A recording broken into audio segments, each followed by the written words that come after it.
El señor Carlos Alberto Gómez Acuña es caleño, radicado en Bogotá, escritor, ensayista, cuentista, poeta y novelista, administrador de empresas de la Pontificia Universidad Javeriana, con una especialización en mercadeo de la Universidad de los Andes y un diplomado en gerencia del cambio.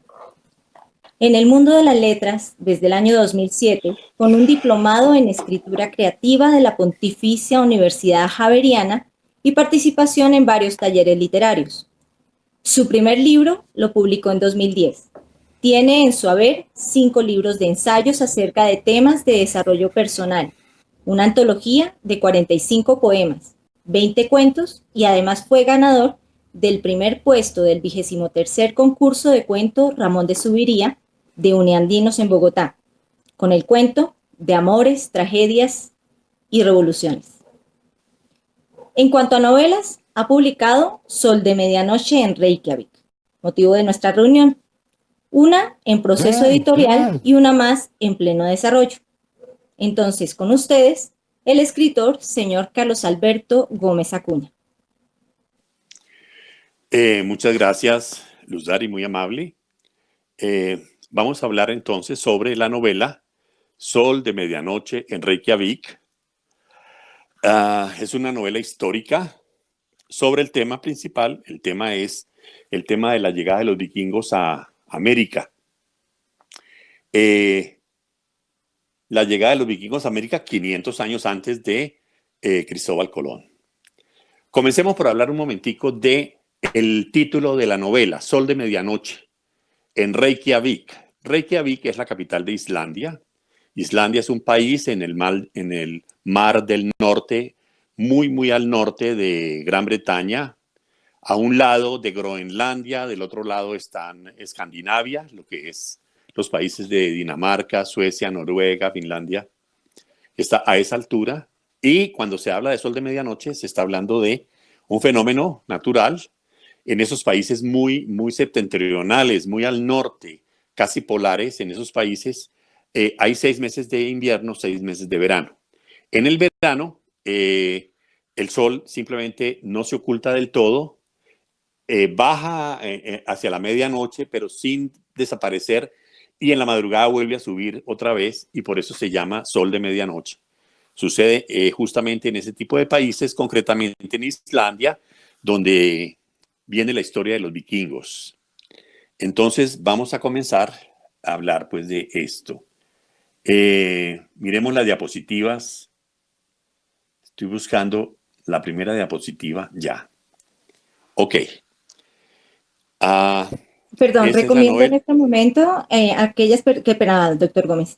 Tranquila. Las personas que están a través de celular pueden ubicar la diapositiva entre los participantes donde encuentren un dibujo de pantalla. Gracias. Aquí aparece en la pantalla entonces la carátula de la novela Sol de Medianoche en Reykjavik, Vikingos en América, y autor pues soy yo, Carlos Alberto Gómez Acuña. Vamos a hablar un poco de qué se trata la novela en líneas generales. La novela se desarrolla en 2 ámbitos. Un ámbito es la historia de los vikingos, comenzando en el año 787 después de Cristo, y se desarrolla hasta aproximadamente el año 1090, que es cuando los vikingos regresan de América, porque pues han tenido dificultades y se radican nuevamente en Europa, y 400 años después llega la expedición de Cristóbal Colón a conquistar América. En un segundo ámbito es la historia de los investigadores. Es una historia de la época actual. Son los investigadores que novelescamente hacen la investigación sobre el tema de los vikingos para la Universidad de Islandia. Ya hablaremos de ellos entonces en el curso de la presentación. Ahora bien, para hablar de un contexto general de la novela, si bien es cierto, la novela en un momento dado se centra sobre el descubrimiento de América por parte de los vikingos, toca ponerle en un contexto histórico, y este contexto es los ataques de los vikingos a América. Los ataques de los vikingos a Europa. Dentro de ataque a toda Europa. Ellos llegaron por lo menos a la parte de Europa Occidental, Europa Oriental, Gran Bretaña, Francia, bajaron hasta el Mediterráneo. Por el lado del este llegaron a Rusia, bajaron por el río Volga también al centro de Europa y al sur de Europa. Pero para efectos de la novela nos hemos concentrado en la presencia de los vikingos y sus ataques, principalmente en Gran Bretaña. Fue una época terrible, esos comienzos en el año 700 al 800, al 900, fue una época terrible de asaltos, pillaje, asesinatos, conflictos de toda índole. Gran Bretaña no existía como una comunidad británica, como una Gran Bretaña. Eran un grupo de reinos con reyes y poblaciones indistintas que tenían conflictos entre ellos mismos. La llegada de los vikingos significó un conflicto adicional a los conflictos que ya tenían estos reinos entre sí. Y estos vikingos incluso se unían a unos reyes para pelear con otros y a veces con otros sitios. Hablemos un poco de ese contexto histórico de lo que eran los reinos en Gran Bretaña. Estamos hablando de los reinos de nombres Essex, Wessex, Estanglia, Mercia, Northumbria, Sussex, Kent. El país de Gales era un país aparte dentro de la isla de Gran Bretaña, un país aparte que era Gales. Aparte la isla de Irlanda, que queda a un lado, y en el norte de Gran Bretaña había un reino que era la tierra de Alba. Es lo que hoy en día se conoce como Escocia. Era incluso una etnia prácticamente distinta.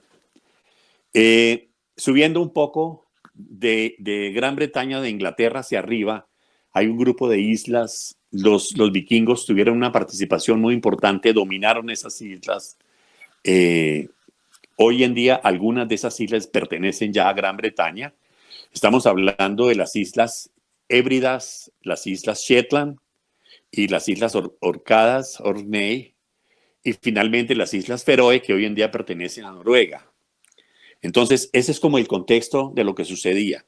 Hablando de las luchas y de las dificultades que sufrió este país de Inglaterra, esta región de Inglaterra, estamos hablando principalmente de los ataques a los monasterios. Ellos veían en los monasterios católicos, veían una fuente de riqueza fácil. Si ellos llegaban con armas, con escudos, con hachas, con lanzas, con toda clase de adminículo para pelear, los pobres monjes salían con las cruces y se refugiaban en la oración para poderse defender, y resulta que los vikingos pues ni tenían ni idea de qué era la religión. Para ellos su religión nórdica era muy distinta, eran los dioses nórdicos, Odín a la cabeza, era el dios nórdico principal, y una historia de leyendas de reyes, de dioses muy distinta. Entonces, ellos no respetaban la religión. Estamos hablando de esos ataques a monasterios, básicamente el ataque al monasterio de Harrow, al monasterio de Lindisfarne y al monasterio de la isla de Iona. Más adelante mencionaremos más en detalle. Y un ataque inicial que hubo en la isla de Brindisi. Entre las epopeyas que se mencionan en la novela está el descubrimiento de Islandia, más o menos en detalle cómo fue el descubrimiento de Groenlandia. Desemboca finalmente la historia en el descubrimiento de América. Luego los viajes de exploración a América. Llegando a América, los vikingos llegaron hasta el centro de América, al parecer, a la región del centro de los Estados Unidos hoy en día, que es el estado de Minnesota. Ahí es el nacimiento del río Mississippi, y por el Mississippi es muy probable que pudieran bajar hasta el Golfo de México y entraron a la región de Mesoamérica, lo que hoy en día es México. Eso es una teoría, más adelante la mencionaremos con el autor que habla de esta teoría. En la parte hay diferentes personajes, perdón, voy a tomarme un traguito de café. Hay diferentes personajes que hacen parte de esta novela, personajes vikingos.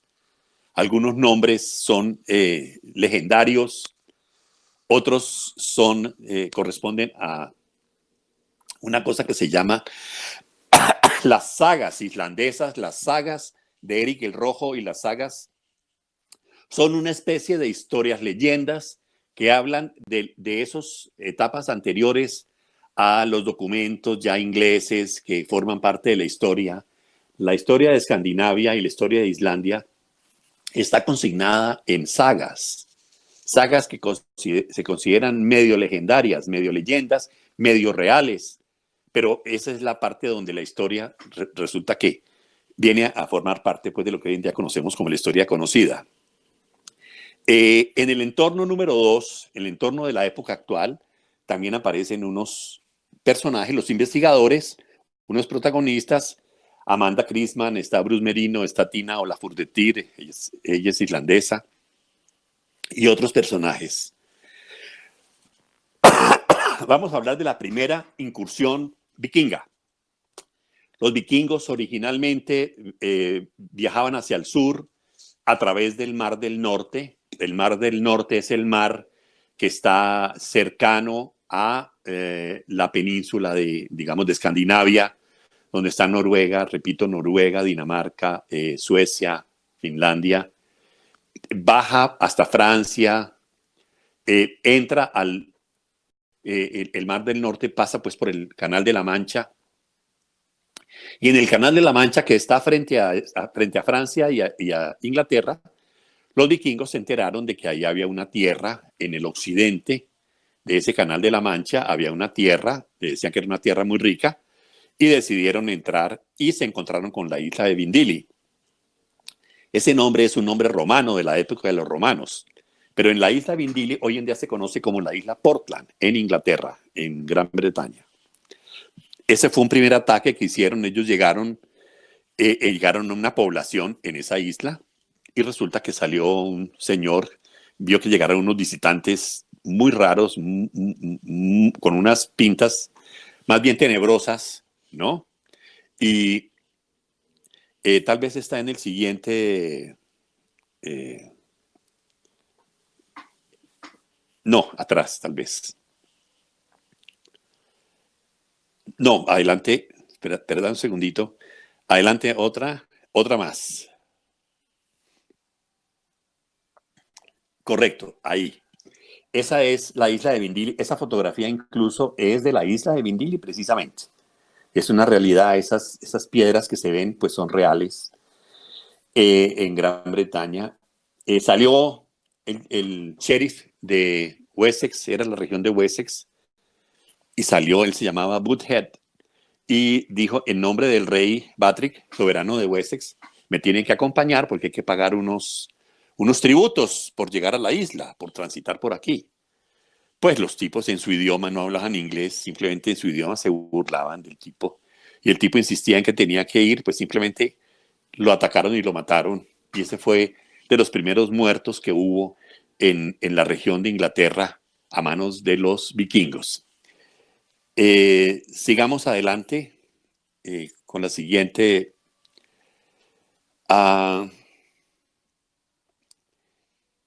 Sigamos uno más. Viene la isla de Lindisfarne. La isla de Lindisfarne es muy importante, queda en Northumbria, que es en el norte de Gran Bretaña, en el límite con Escocia, en esa parte de arriba. En el año 894 después de Cristo, se presentó el ataque al monasterio de Lindisfarne. Es importante y es una fecha clave porque marca el inicio de la era vikinga. En ese año y en ese sitio comenzó la era vikinga. Simplemente era un monasterio con unos monjes, tal vez incluso algunos de esos monjes eran irlandeses, ocupaban esa isla.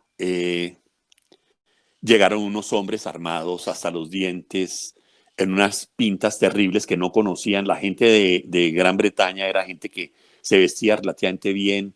Llegaron unos tipos vestidos de pieles, con unos pelos y unas hachas y unas armas espantosas, y simplemente pues se aprovecharon de la bondad y de la, digamos, de la fe católica de los monjes que pensando que con oraciones se iban a poder defender, y fueron prácticamente exterminados en cosa de muy poco tiempo.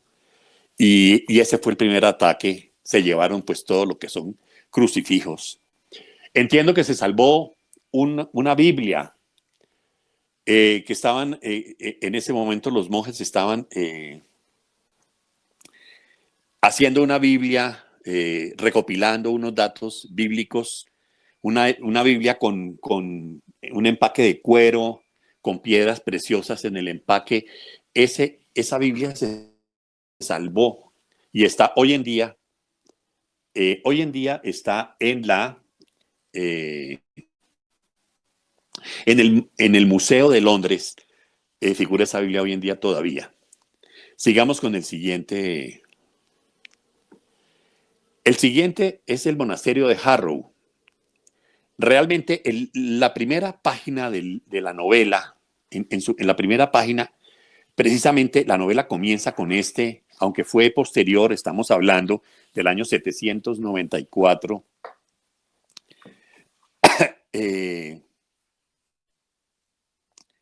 fue un ataque fallido realmente a la isla de Harrow. En ese ataque fallido, pues muere un primer protagonista, el hijo de uno de los protagonistas vikingos, que es Gardar Arenson, hijo de Aren Barson. Los apellidos y nombres vikingos sucede lo siguiente. El nombre de la persona, del papá, sirve para hacer el apellido del hijo con el sufijo son. Si el papá se llama Aren, el hijo se va a llamar Arenson. Si el papá se llama, por ejemplo, Bard, el hijo se llamará Bardson. El nombre propio del hijo será Bardson. Así es como funcionan los nombres y los apellidos en ese momento. Este fue un ataque en Harrow, donde para efectos novelescos los vikingos perdieron la batalla. Lo que pasa es que estamos acostumbrados en Occidente a hablar de los vikingos, que eran terribles, que mataban, que siempre ganaban. Eso no es cierto. Los vikingos perdieron muchas batallas y efectivamente eran sanguinarios y eran terribles guerreros, pero también perdían batallas y se enfrentaban con los británicos. Y los británicos no eran monjitas de la caridad, eran hombres supremamente luchadores y terribles. Otro ataque importante dentro de este contexto que estamos armando de lo que era el ambiente en ese momento, un ataque importante fue el ataque a la isla de Iona. Es una isla sagrada en el archipiélago de las Islas Hébridas. Digamos que aquí queda Inglaterra. En la parte norte, aquí dentro de la isla de Inglaterra, de Gran Bretaña, está Escocia, pero a un lado de Escocia hay unas islas pequeñitas que son las Islas Hébridas.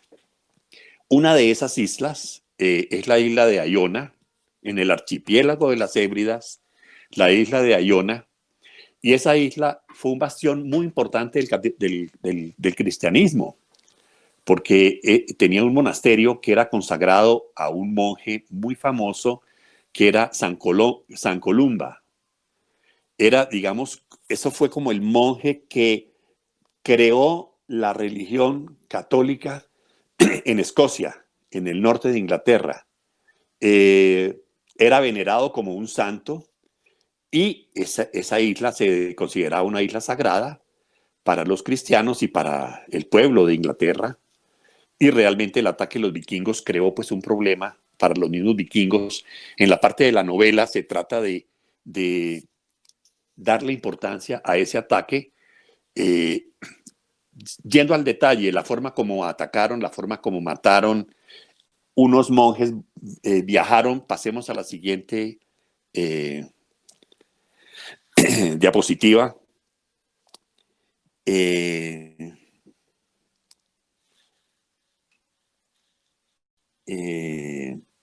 Sigue a la siguiente, por favor.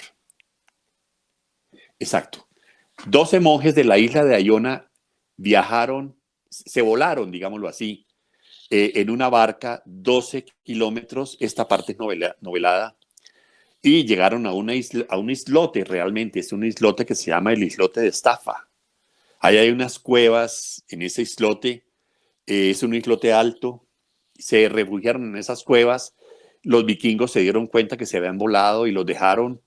Y en la madrugada del día siguiente llegaron a esa isla los vikingos, los encontraron y los cogieron prisioneros, los subieron al acantilado y uno por uno los fueron botando al vacío y los mataron.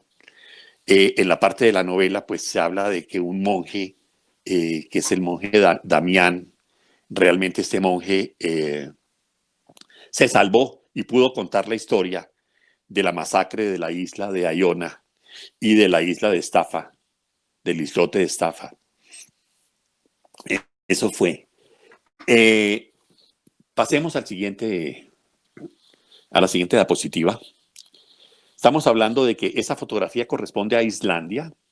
Entonces, dentro de las epopeyas que forman parte, digamos, de este contexto general, para dar un marco de referencia para la historia de la novela, estamos hablando del descubrimiento de la isla de la isla de Islandia, el descubrimiento de Groenlandia, el descubrimiento de América, ya dijimos esto, y lo que sucedió en América. Pasemos al siguiente. Hablemos un poco del descubrimiento de Islandia. Islandia era una isla desconocida totalmente. Un navegante de nombre Nadodur Asfaldsson era un navegante, era un comerciante, tenía negocios en las Islas Feroe, en las Islas Shetland, en las Islas Orcadas, tenía su residencia en las Islas Feroe y viajaba entre esas islas permanentemente y en un momento dado decidió viajar, creo que venía de las Islas Hébridas hacia las Islas Feroe. Hubo una tormenta muy fuerte, con él tenían 3 embarcaciones, digamos, de su flotilla, una tormenta muy fuerte. Ellos le achacaron esa tormenta y esa tragedia, se perdieron 2 naves de las 3, se lo achacaron a la maldición de Copaconán. Copaconán, según las leyendas de las Islas Feroe, era la mujer foca. Era una mujer que llegó a unos peñascos en la isla de Feroe. Era una mujer foca. En un momento dado se quitó su piel de foca para asolearse. Y un vecino de la isla Feroe se encontró con esta mujer desnuda y la cogió para sí, se la llevó, la volvió su esposa, ¿ya? Y ella no, digamos, en contra de su voluntad. Y ella le echó una maldición a ese señor que era un marinero y a todos los marineros. Tanto que la maldición dice que ningún marino de la región podrá conseguir mujer en las Islas Feroe. Si quieren casarse tendrán que ir lejos de las Islas Feroe para conseguir mujer. No en las Islas Feroe, porque por la maldición no se puede. Y los navegantes que se atrevan en un momento dado se arriesgan a sufrir naufragio por cosa de la maldición. La mujer foca finalmente volvió con su marido, con su pareja foca. Este hombre mató a la pareja y de ahí vino la maldición de Copaconán. Es una historia muy bonita y está la fotografía de la mujer, los hombres, los marinos que sufren con las tempestades. Bueno, pero ¿a dónde va esto? Esto va a que este señor Nadodur Asfaldsson, con 3 naves, perdió 2 naves en esa tormenta y perdió el rumbo y llegó a una zona muy arriba, muy al norte, muy fría, ¿ya? Y la denominó, pues, Islandia. Realmente llegó a la a la zona de Islandia. Encontraron cabras en Islandia. Sin embargo, con los años se encontraron con que había habido algunos monjes irlandeses que mencionaban esa isla muy lejana y digamos, ya había sido habitada, pero abandonada por esos monjes irlandeses. Sin embargo, para efectos de la historia real, este navegante Nadodur Asfaldsson se considera realmente el descubridor de Islandia y a partir de ahí comenzó la historia de Islandia. Pasemos al siguiente. Groenlandia. Bueno, Groenlandia es otra historia, también dentro de esta contextualización de lo que estamos haciendo, Groenlandia fue descubierta por Erik Thorvaldsen. ¿Quién era Erik Thorvaldsen? Más conocido como Erik el Rojo. Él era un hombre de Noruega, de la región de Escandinavia, un hombre muy importante, realmente era un líder. Él tuvo algún inconveniente, no tenemos detalles de exactamente qué inconveniente, y mató a una persona. Normalmente la pena de muerte era el castigo para el asesino. Sin embargo, cuando era un personaje importante, pues se conmutaba la pena de muerte por una pena de exilio. Y la persona tenía que pagarle a la familia del difunto, tenía que pagarle prácticamente con sus bienes y con sus tierras el hecho de haberlo matado. Erik el Rojo fue exiliado, fue sacado de Noruega y llegó a Islandia. En Islandia tuvo otro problema, otro inconveniente, y fue enviado a un nuevo exilio hacia el occidente. Le dijeron que había unas tierras desconocidas. Llegó a Groenlandia, tuvo la precaución de llamarla Groenlandia, en inglés es Greenland. Greenland quiere decir tierra verde. Resulta que hay una época muy pequeña del año en que hay una parte donde aparecen árboles y aparece zona verde, pero pues Groenlandia básicamente es una isla de hielo, ¿ya? Sin embargo, él, para poder conseguir amigos colonos que lo acompañaran en esta excursión hacia Groenlandia, les dijo que era una tierra que se llamaba Greenland, que era una tierra verde, y armaron unas colonias grandes. Grandes eran, digamos, colonias de 5.000 personas, unas 3 o 4 colonias de 5.000 personas. Eso era decir una colonia grande en esa época y en ese momento de la historia. Erik Thorvaldsen, Erik el Rojo, colono pues de Groenlandia y descubridor de Groenlandia. La parte importante de él que se relaciona con esta historia de América es que él era el padre de Leif Erikson. Dijimos que si él se llamaba Erik el Rojo, Erik Thorvaldsen, el nombre de Erik para el hijo sería Eriksson, el apellido, y el nombre del hijo Leif Erikson. Leif Erikson, pues fue el descubridor de América. Pasemos a la siguiente. ¿Cómo fue el descubrimiento de América?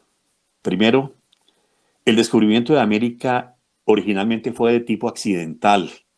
Fue otra tormenta, otra pérdida de rumbo, pero la persona que perdió el rumbo, la persona se llamaba Bjarni Herjolfsson. Este hombre era amigo de Erik el Rojo, era muy amigo, y venía de Islandia a pasar una Navidad con Erik el Rojo, con la familia de Erik el Rojo en Groenlandia. Entonces, viajaba de Islandia. Ahorita vemos el mapa que nos muestra exactamente cómo es la localización geográfica de todos estos puntos geográficos. Bjarni Herjolfsson venía de Islandia a pasar la Navidad en Groenlandia con Erik el Rojo y la familia. Perdió el rumbo y se perdió durante varios días. Una tormenta terrible, no sabían, tenían idea de que estaban en algún sitio, pero muy lejos, no estaban yendo hacia el este, donde estaba tierra conocida, que estaba Islandia, o estaba tierra conocida, que era Escandinavia. Sabían que estaban viajando al occidente, pero no sabían cómo y a dónde. No se tenía conocimiento para los europeos de que existiera tierra al occidente. Y llegaron a un sitio, un primer contacto accidental con lo que posteriormente, con los años, se llamaría América. Estos hombres, incluso dice la leyenda que cuando regresaron, fueron mal calificados porque no fueron curiosos.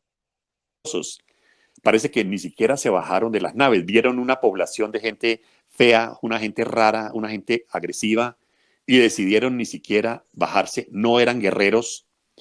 Estamos hablando más o menos del año 986.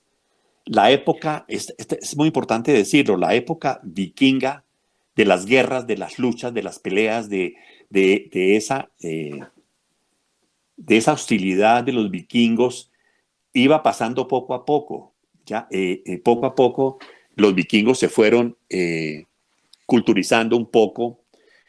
Si bien es cierto, ellos atacaron y pelearon y lucharon en Inglaterra, también sufrieron de parte de Inglaterra hacia ellos una serie digamos, de una colonia cultural y religiosa. Muchos vikingos, o en general el pueblo vikingo, también fue culturizado por los británicos y en un momento dado acogieron la religión cristiana. Ya por esta época se veía que había, incluso Leif Erikson fue un cristiano, prácticamente casi un cura, ¿no? Casi un sacerdote. Estamos hablando entonces del año 986 y Barney, él era un comerciante, venían en un barco de comercio, no era un barco guerrero, no era un dracar, venían en un barco comercial, ¿ya? Él estaba acostumbrado, ya dije al coincel, él estaba acostumbrado al comercio entre las Islas Feroe y las Islas Shetland y las Islas Orcadas contra Groenlandia, perdón, con estos países. Era un comerciante y llega y se enfrenta con unos hombres que están medio desnudos, supremamente hostiles, supremamente ariscos. No se bajaron de las naves y se devolvieron, simplemente encontraron camino, se mejoró el clima y regresaron y llegaron precisamente a Groenlandia con el cuento de que pues habían llegado a una tierra muy extraña. Esta historia fue escuchada por un muchacho joven, hijo de Eric el Rojo, ya dije, que se llamaba Leif Erikson. Leif Erikson tuvo que esperarse unos años a crecer desde el año 986 hasta el año, más o menos el año 1000. En la novela yo sitúo ese año en el año 1003, cuando este muchacho creció, precisamente le compró al amigo de su papá, Jarni Herfelson, le compró la nave en que había ido hasta América. Él sabía que allá había algo y quería llegar a conquistar eso, estaba entusiasmado con la idea. Y en el año 1003, entonces pasemos a la siguiente diapositiva. En el año 1003 se presenta la primera expedición de Leif Erikson a América.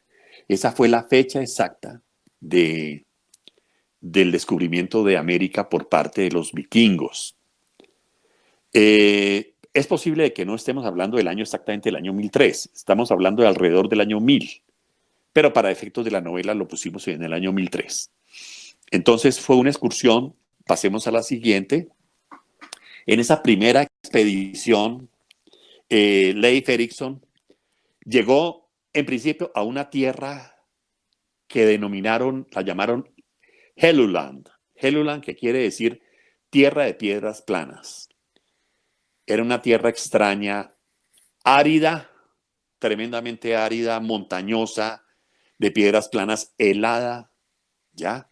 Y estamos hablando de que esta tierra es lo que hoy en día se conoce como la isla Baffin en Canadá.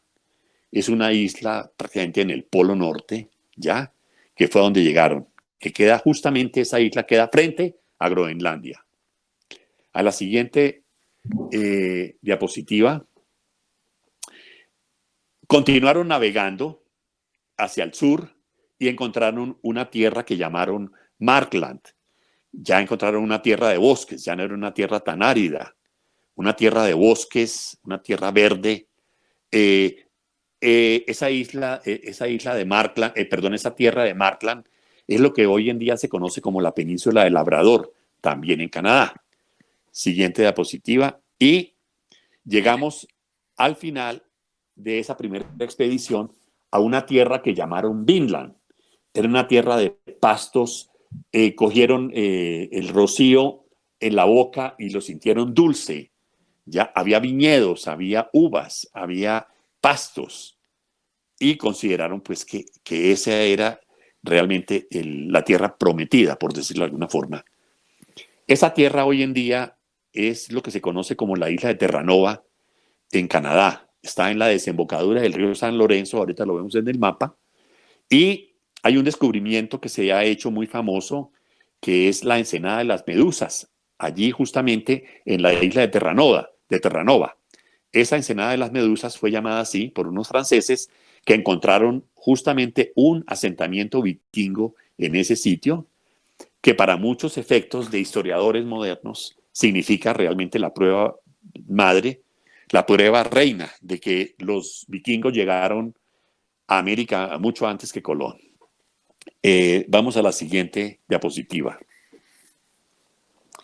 En la siguiente diapositiva se puede ver que comienza la parte blanca, es Groenlandia, y la parte de arriba pues es el Polo Norte. En la parte derecha está el número 1, que aparece Islandia. Esa isla de Islandia es la isla de, pues donde comienza esta historia. En el punto, en el viaje que hizo Leif Erikson, parte de la isla de Islandia llega a Groenlandia en el número 2.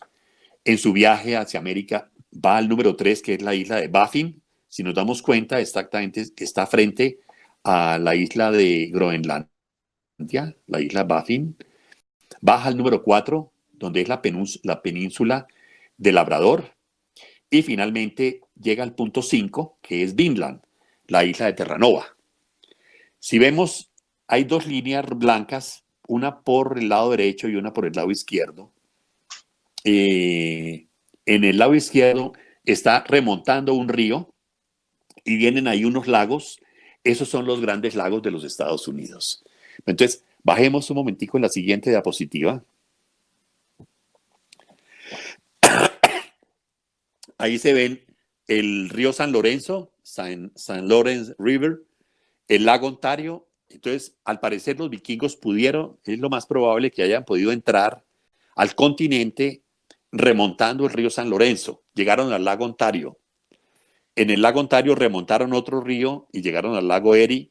Luego otro río, llegaron al lago Hurón, y finalmente llegaron al lago Superior. En el lago Superior desembarcaron y llegaron a un lago, que es el lago Itasca, donde nace el río Mississippi. Allí en Minnesota, entonces, en el lago Itasca, nace el río Mississippi. Ahora bien, dice la teoría, eso es más difícil de comprobar. Ahorita hablamos de ese antropólogo que habla de esto. Dice la teoría que ellos, a través del río Mississippi, un río casi navegable en un 100%, hay unos pedazos muy pequeños donde en aquella época no era navegable, pero muy probablemente era navegable casi en su totalidad, y lo más probable es que hayan desembarcado, hayan llegado al Golfo de México. ¿Ya? Ahora bien, vamos a la siguiente diapositiva. Esta es una cosa interesante. Los vikingos llamaban en su idioma a los nativos americanos los Skerling, que traducía hombres feos.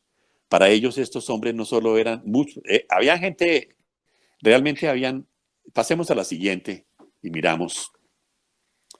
La siguiente diapositiva. Hubo dos tipos de relaciones. Había indios nativos amistosos, como los indios Ojibwa, donde crearon relaciones de comercio, relaciones de intercambio cultural y comercial. Los vikingos traían ganado en ese barco.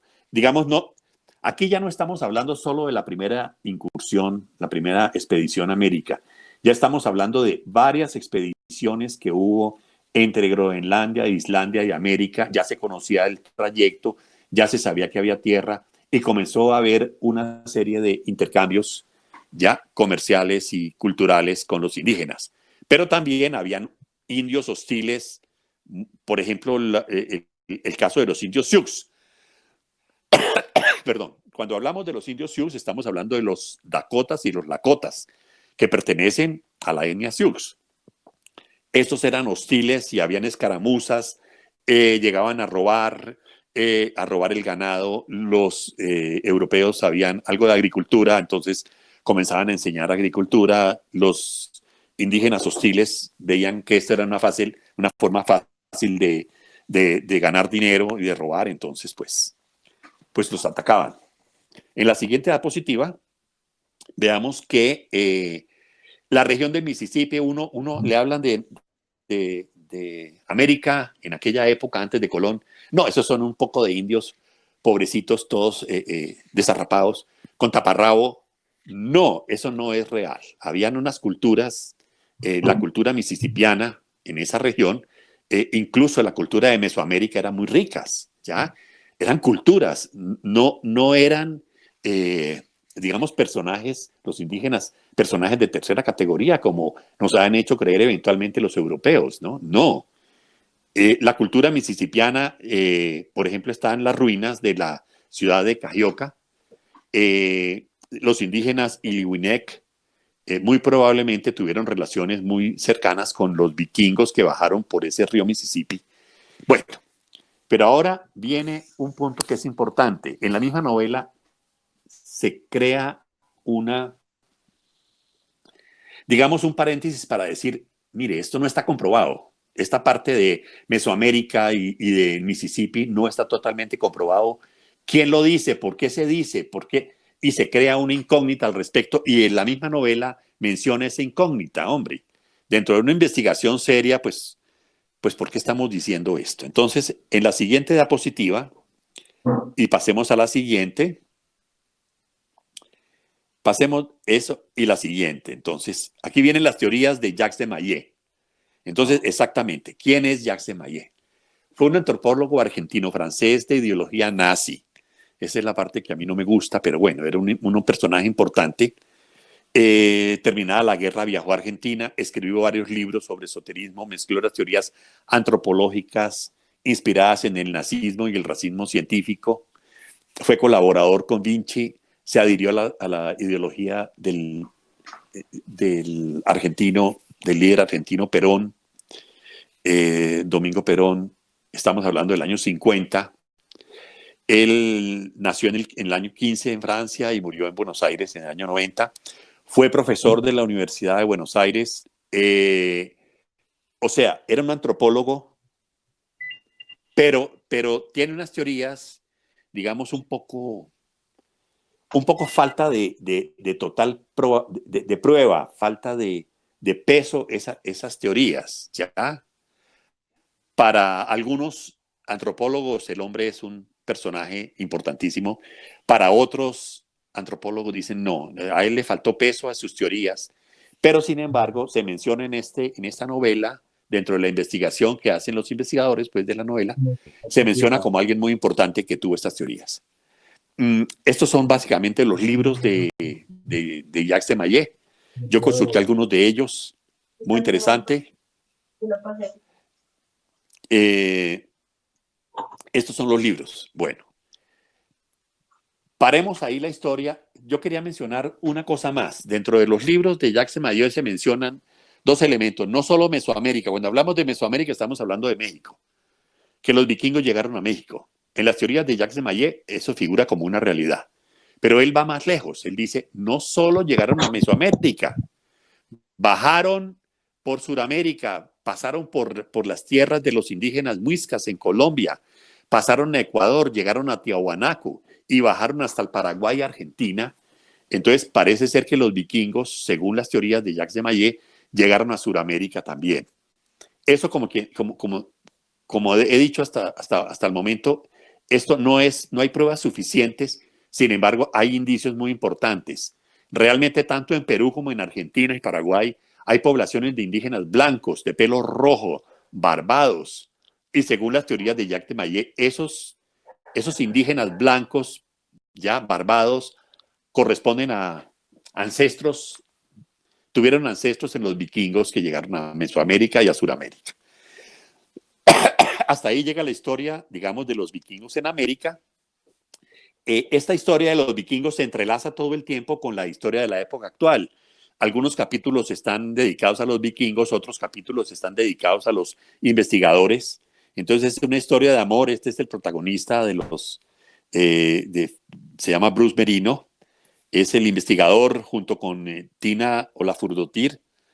Al comienzo del libro, en el capítulo segundo o tercero, tal vez en el segundo, aparece el deceso de su esposa. Entonces es una parte emocional de la novela, para matizarla con algo que no sea tan árido como la historia. La historia es muy bonita, a mí me encanta, pero la historia es árida. Entonces había que matizarla con una cosa más novelesca, más bonita, más suave, y comienza pues con el deceso de Amanda Crisman, que era la esposa de Bruce Merino.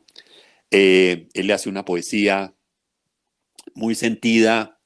Ella está dentro de un contexto empresarial con una empresa de su familia que es Global, Julius Global, en Islandia.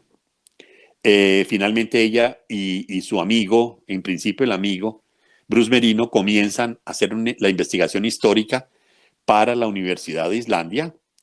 La historia termina desarrollándose en Nueva York, en Manhattan. Bruce Merino tiene un apartamento cerca a Columbus Circle, frente al parque, al Central Park.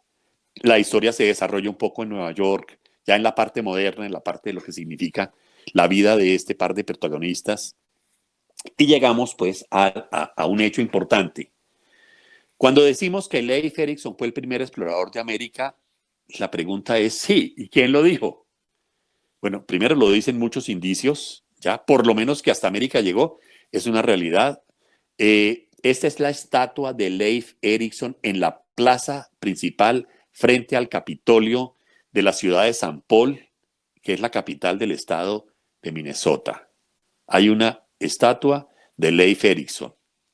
Eso es una realidad del día de hoy. Para los americanos esto es un hecho. Seguramente para los españoles no, pero para los americanos es un hecho real.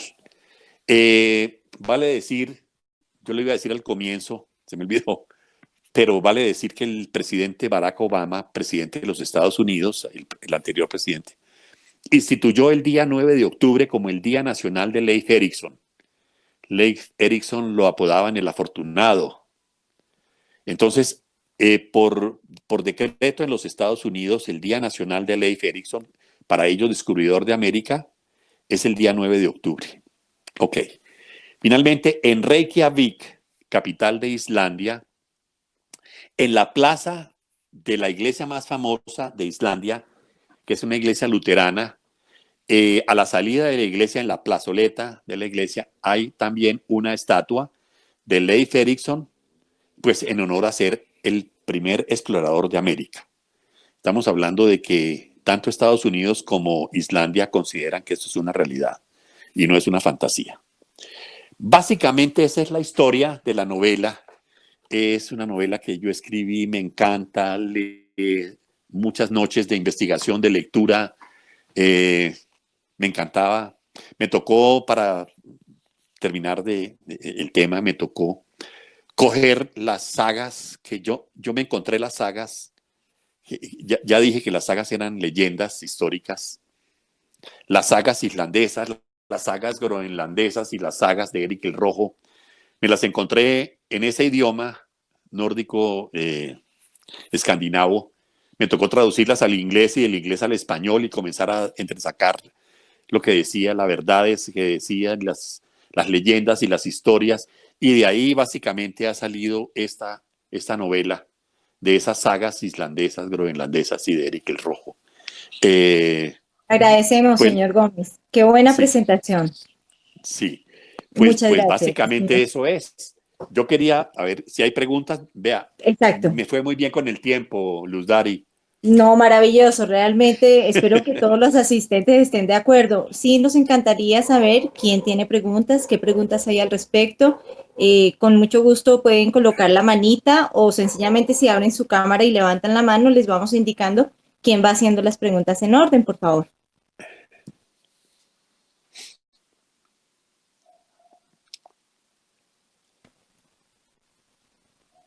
¿Alguna pregunta sobre la presentación, la novela, la parte O también la histórica escritura. O o la también la escritura? escritura. ¿Cómo es la escritura? ¿Cómo es el proceso? También yo puedo contestar preguntas de esa índole, ¿no?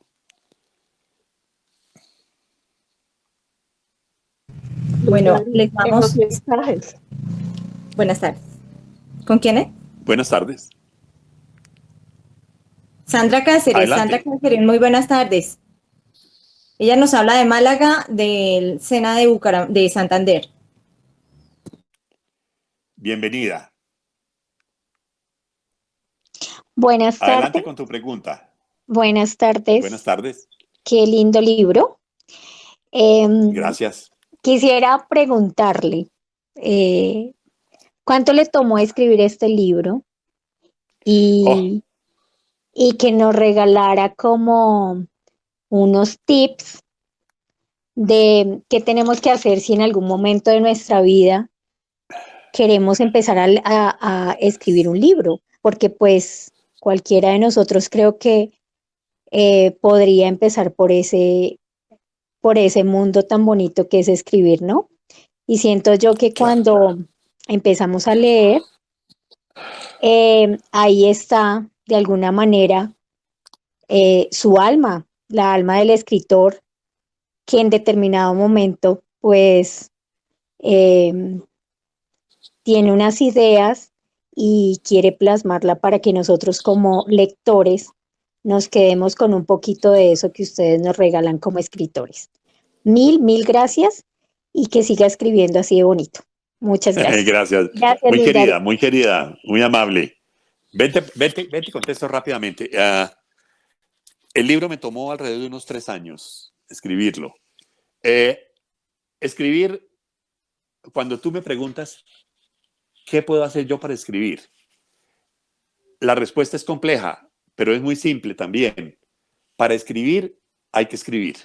¿Cómo así? Sí, para uno escribir tiene que escribir. Leer y escribir, escribir y leer y escribir, escribir y leer y escribir, escribir. Ok, entonces son leer y escribir, pero principalmente escribir. No tener preámbulos para comenzar a escribir. Cualquier cosa sirve para arrancar, pero la práctica de la escritura es la que hace que uno escriba.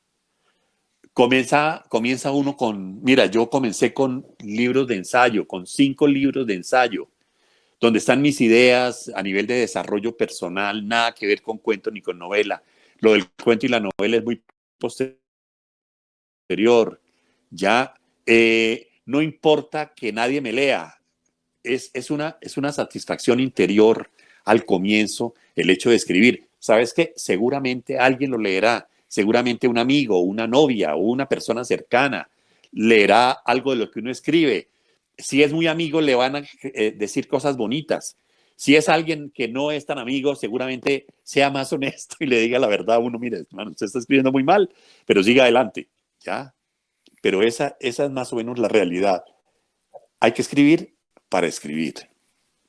Gracias. Ok, Doctor Gómez, está el señor sí. Fernando, no conozco la institución, tiene una pregunta. Si Fernando puede abrir su micrófono, lo invitamos a que pueda hacerla directamente. Adelante, Fernando. Fernando, bueno, dice, ¿por qué cree usted que los vikingos no se establecieron de forma permanente en América? Sí.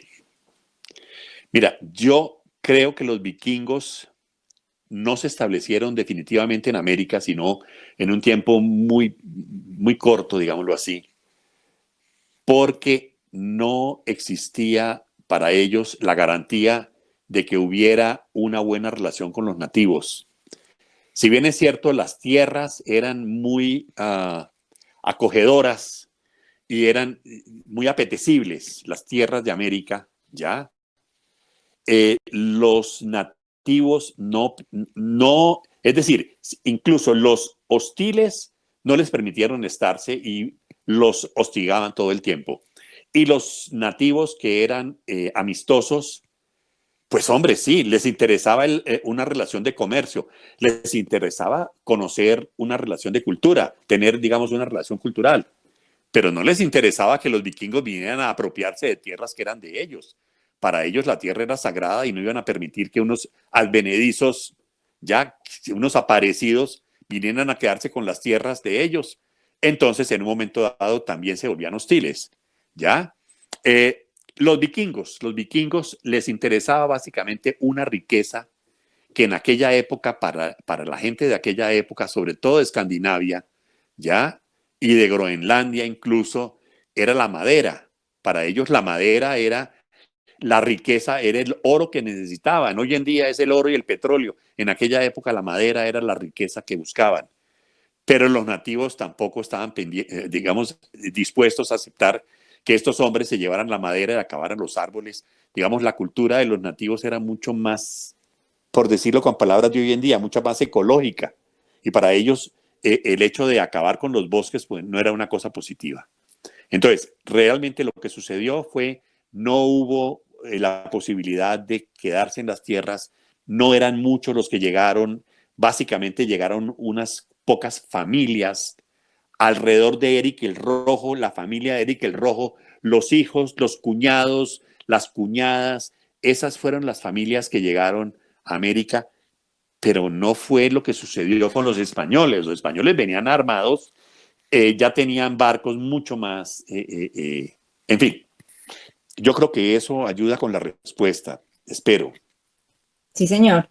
Luisa Fernanda Ocampo también pregunta, algunos autores expresan que el momento de crear sus personajes, estos se fortalecen y se hacen complejos, y en algunos casos indomables a la voluntad del autor, en lo que correspondería al futuro desenlace previamente planeado de la obra. ¿Cómo fue? Se me va la pregunta. ¿Cómo fue su relación íntima con el personaje principal a lo largo de la evolución de la obra? Ok, me encanta la pregunta. Esa relación incluso no ha terminado, Luz Dari, y la persona que hizo la pregunta. Esa relación difícilmente puede terminar porque ha continuado. A ver, estábamos hablando de dos ámbitos distintos.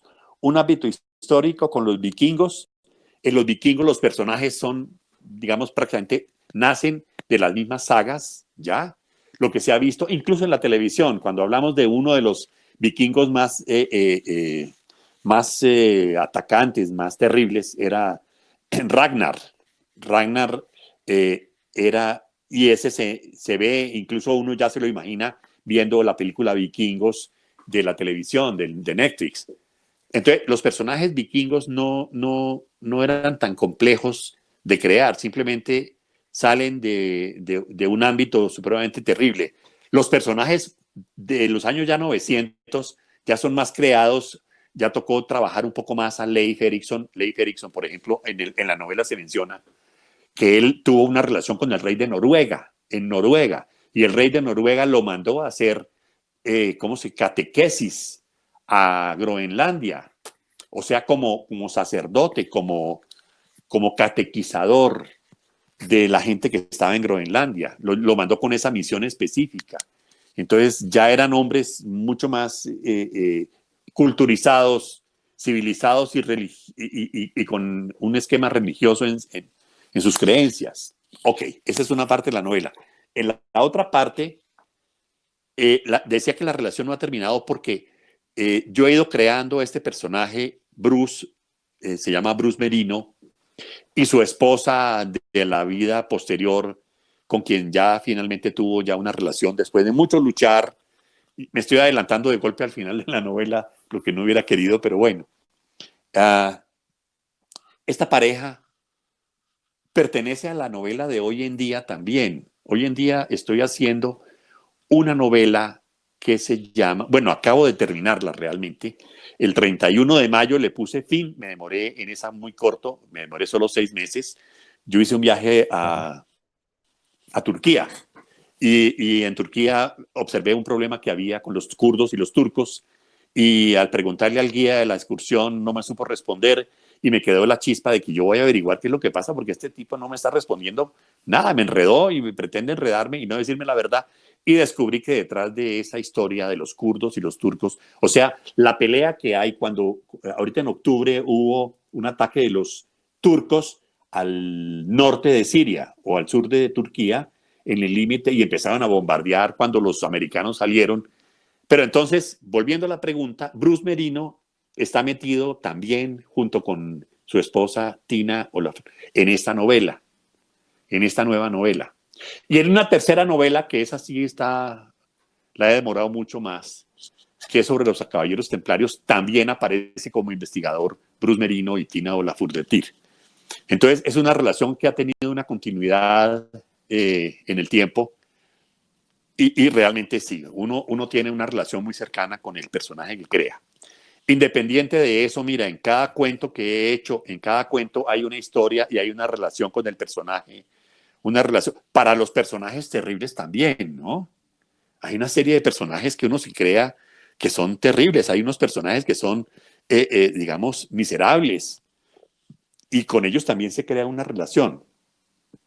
No sé si eso responde a la pregunta del oyente. Esperemos que sí, claro que sí. Doctor Ok, Gómez, el señor Wilson Sierra, él es del SENA de la Regional Tolima, el coordinador de biblioteca. bienvenido. Excelente recurso para contar la historia. Felicitaciones. Me Muchas gustaría gracias. conocer la motivación personal para encarar la historia contada.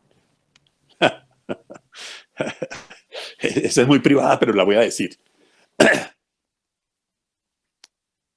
Mire, parece cuento, pero permíteme meterme en un tema que es un poquito complejo, pero en la novela también queda determinado. Hay una palabra que se llama, viene del francés, que es déjà vu. Déjà vu es algo así como, yo ya he vivido esto. Nunca he estado allá, pero yo ya he vivido eso.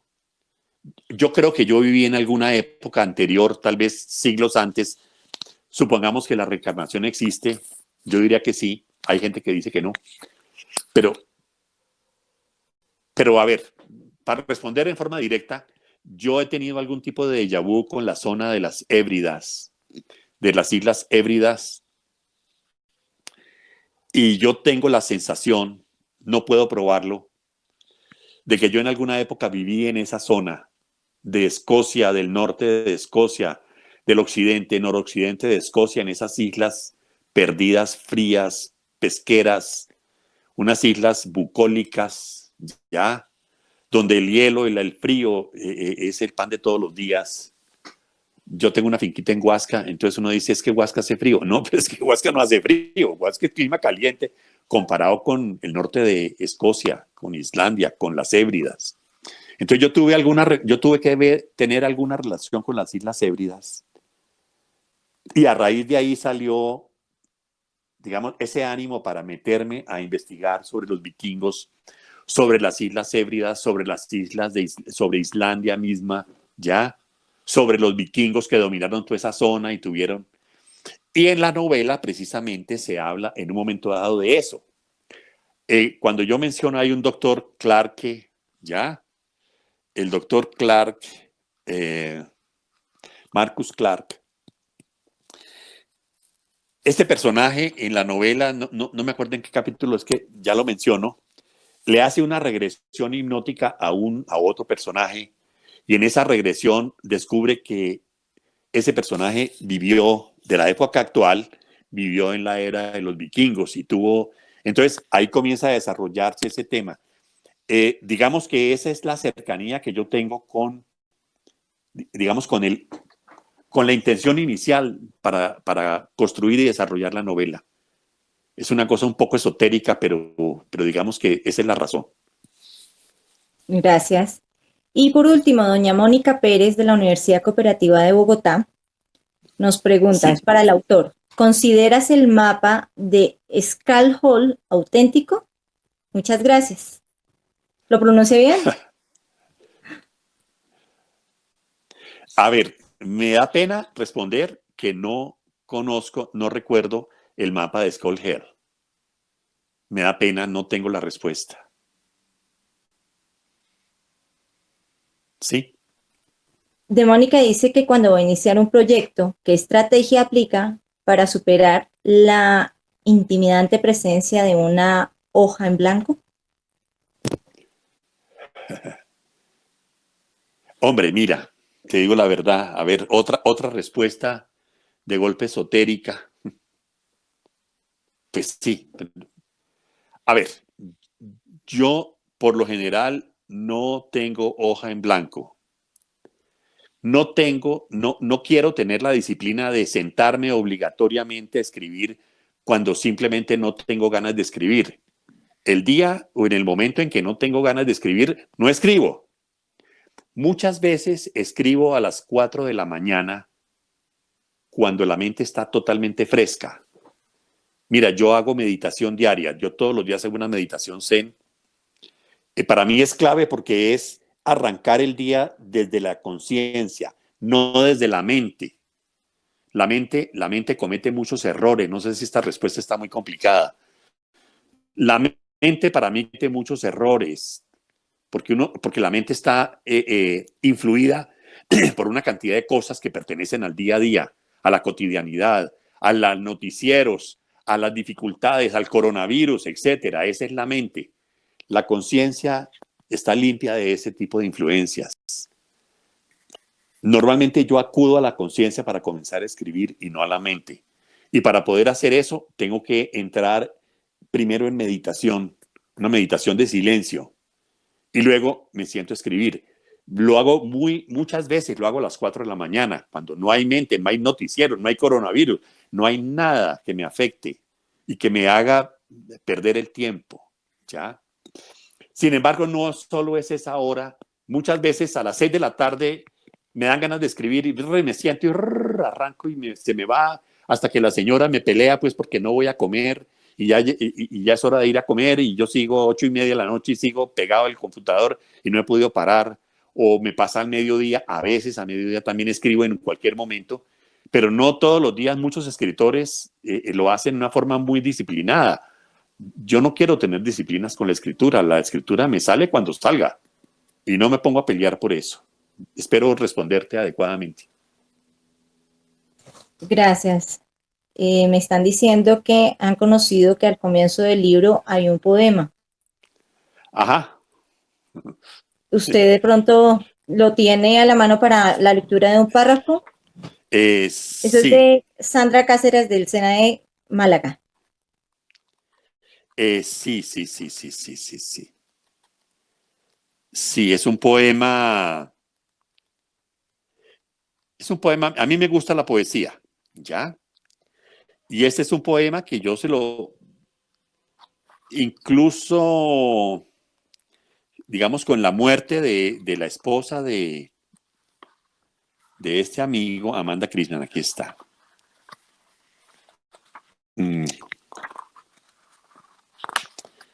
Con la muerte de su esposa, él le dedicó como una especie de epitafio. ¿Ya?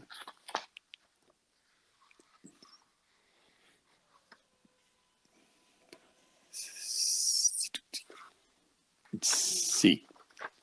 Dame un segundo. Lo encuentro.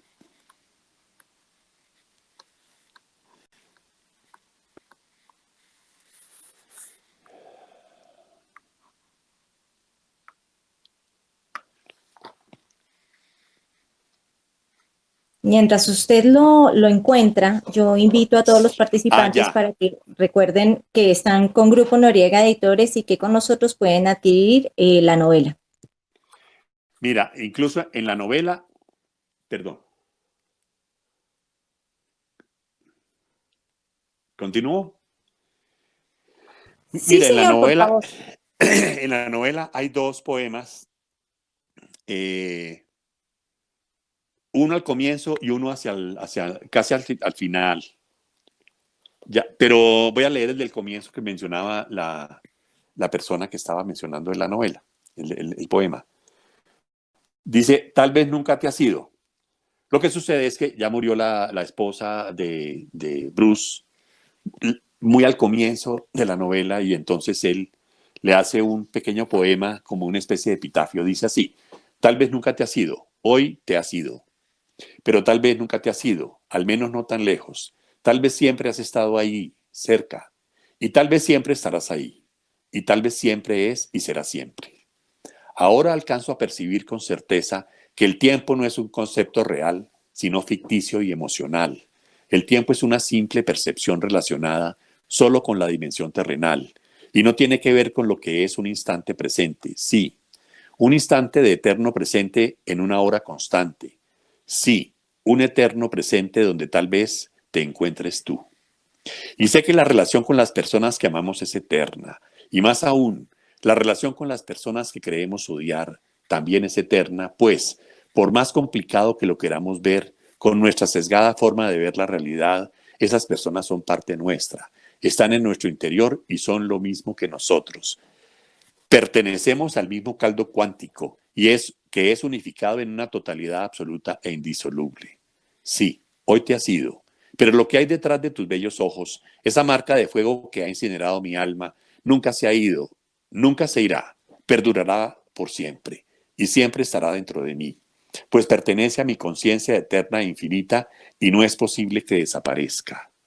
Quiero creer que esto es verdad y ese pensamiento mitiga un poco el dolor de mi alma. Sí, tal vez nunca te has ido, tal vez.